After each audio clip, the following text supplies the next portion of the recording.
Bugungi kun.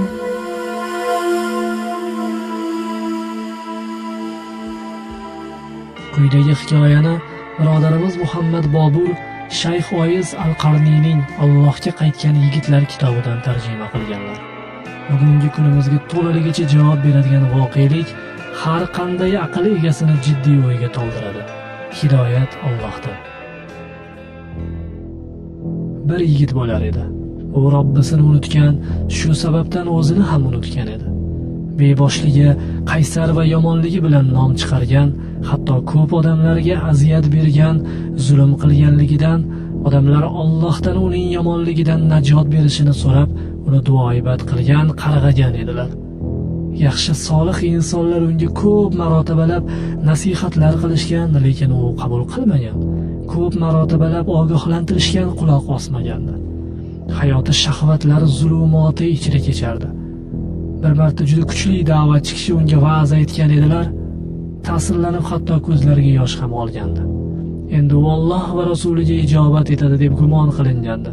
Lekin afsuski, eski holatiga qaytib, go'yoki hech qachon hech narsa bilmagan, eshitmagandek ma'siyatlarida davom etaverdi. Masjid yuzini hatto juma kunlari ham ko'rmasdi. Qorong'u tushgach, o'zining bir guruh bebosh og'aynilari bilan ko'chaga chiqib ketar, tong otgandagina qaytib kelardi. Kelgach kun bo'yi uyquga g'arq bo'lardi. Ishdan bo'shab ketgan, diniy va dunyosi kasodga uchragan edi. Uchtpar onasi esa o'g'lining bu holatidan ko'p yig'lab, ezilib adoyi tamom bo'lgan edi. Baland ko'tarilgan musiqa bilan uxlab, shu bilan uyg'onardi. Xonasi devorlari uyatsiz behayo suratlar ila bezangan edi. Giyohvandlik moddalarini iste'mol qilishga qattiq ruju qo'ygan maslik uning aqli va ruhini egallagan edi. Allohga ma'siyatlari ortsa-da, lekin Alloh taolo ne'matlarini undan darig' tutmasdi. Allohga isyonda davomiy bo'layotgan bo'lsa-da, mehribon zot unga muhlat berib, umr berardi.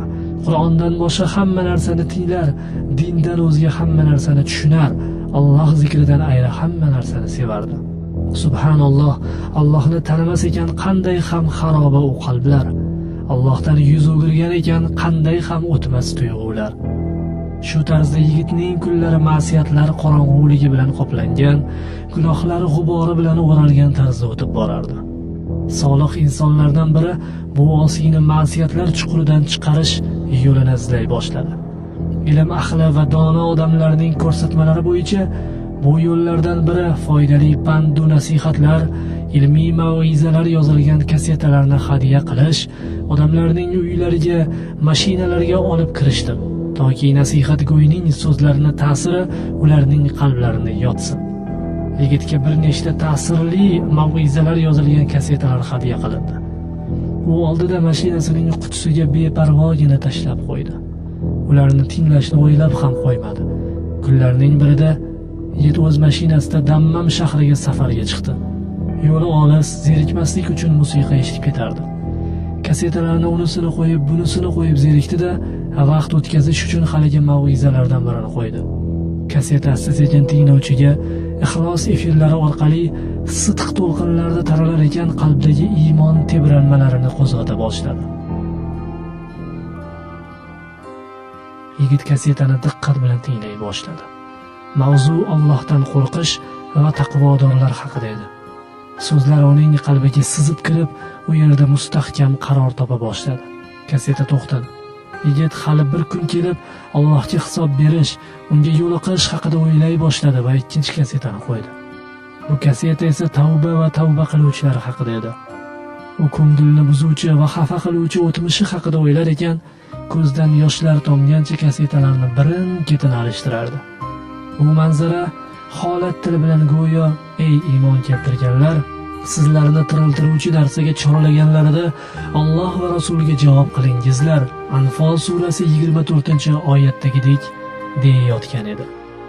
Dammamga yaqinlashib qoldi, lekin u suhbatlari og'ushiga tushib qolganidan, qattiq ta'sirlanganidan hatto mashinasini ham boshqara olmay qoldi. Chunki uning qalbiga iymon oqimi quyilib kirib, uni silkita, titrata boshlagandi. Sizlar tog'larni ko'rib mangu qotib turuvchi deb o'ylarsiz. Holbuki ular ham xuddi bulutlar suzib yurgandek havoda suzib yurarlar.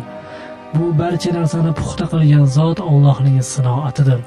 Naml surasi 88-oyat. Shaharga yetib keldi. Yigit shaharga kirishdan oldin iymon shahriga qadam qo'ydi. Hayotga qarashi o'zgardi. Hayotga avvallari johil, osiy insonni nazari bilan boqqan bo'lsa, endi u Allohga tavba qilgan banda sifatida qarardi. Masjidga qadam bosdi. U yerda ko'z yoshlari va suv ila tahorat ola boshladi. Masjidga kirib hayotini namoz bilan boshladi va yangi umr sahifasini ochdi.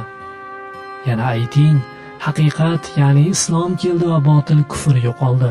Chunki botil yo'qolguvchi narsadir. Isro surasi 81-oyat. Yigit uyiga salomat keldi va o'zi bilan g'animat o'lchalari olib qaytdi. Ya'ni ma'siyatlardan salomat bo'lgan holida va toatlardan g'animat qilgan jamlagan holida qaytdi. Uyga chiqib ketgandan ko'ra boshqa yuz bilan kirdi. Chunki ma'siyat gunohlari va xatolari egasini yuzi bilan chiqqan bo'lsa, tavba va inobat va toat nuri bilan yashnagan yuz bilan qaytib keldi. Yaqinlari taajjublanishdi. "Ey falonchi, senga nima bo'ldi?" Yigit, "Hayotimda ulkan voqea sodir bo'ldi. Allohga qaytdim, Allohga tavba qildim, Alloh sari yo'l topdim" derdi-yu, ko'z yoshlaridan o'zini to'xtata olmasdi. Unga qo'shilib oila a'zolari yig'lashardi. Bu xursandchilik yoshlari deb atalmish yoshlar edi. To'ldi, toshdi sururi menda, hatto uning ulkanligidan ko'z yoshladim, xursandligimdan uy chiroqlari yorishib ketdi. Eshitgan odamlar kelib Allohga tavba qilgan yigitni Robbisiga qaytgani bilan tabriklay, uni bu nasib bo'lgan ne'mat bilan qutlay boshlashdi.